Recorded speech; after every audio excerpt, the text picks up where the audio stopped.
ঘটনা তো আমি রান্না করতেছি তো পোলা আমি রেশন থেকে আইছে পোলারে কইতেছি বাবু তুমি কলেজ বলে যাইব কইছি যাইব মা বাবা টাকা পাঠাইব কইছে আমারে তো আমি কইছি শান্ত করছি মা আমি জায়গা তো ভাত খাইয়ে যাও কইছি না খাইতাম না টিফিন করবো কইছি তো আমি কইতেছি মা বাবু টাকা দিব তোমার হাতে দিয়ে দিব আমি 500 টাকা খরচ করবো কইছি আমাদের কইছি তো ভাত খাইয়ে যাও কইছে না খাইতাম না কইছি তো আমি তারা কইতেছি খাইয়া যাও সকালে শুধু টিফিন খাইছি তারা কইতেছি না খাইতাম না কইছি তো খাইতাম না কইছি তাহলে আমি তারা কইতেছি বাবু কষ্ট থেকে চালাই কই তারা কইতেছি তো আমি স্নান করতেছি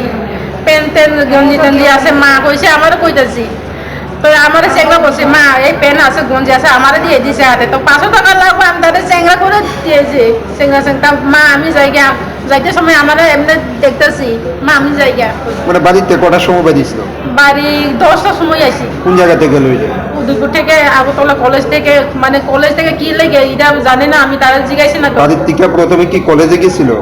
না কলেজে যাইব আচ্ছা কলেজ ড্রেস সব পাইছি তার লগে ফোন করছি সবাই এটা কি মানে দুর্ঘটনা কি আগরতলা আসার পথে? আগরতলা কলেজ থেকে আউন লাগে সইতে দিয়েছি।